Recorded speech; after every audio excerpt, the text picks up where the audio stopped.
Guys, welcome back to our YouTube channel. In this video I will show you how to safely sideload apps on your iPhone. So there are basically two methods we shall use. These two methods. Method number one, connect to a desktop device. First step is to sideloading on the Apple device is finding a trustworthy third-party app store what is consistent. So guys, you have to do this by connecting your iPhone, your iPad to a computer and enable Wi-Fi sync.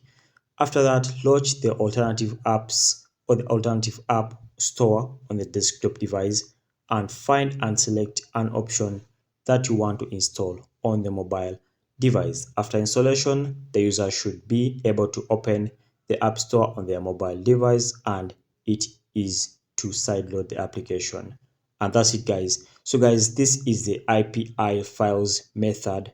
Point to note, method number two is using the Xcode. So by using the Xcode, you have to create an Apple developer account, which costs around $99 per year. And also, you can also get a free account, but it's no longer available right now. After doing that, build and run an application directly into the connected mobile device. So guys, those are two methods. Thanks for watching, like and subscribe to our YouTube channel. We shall meet once again.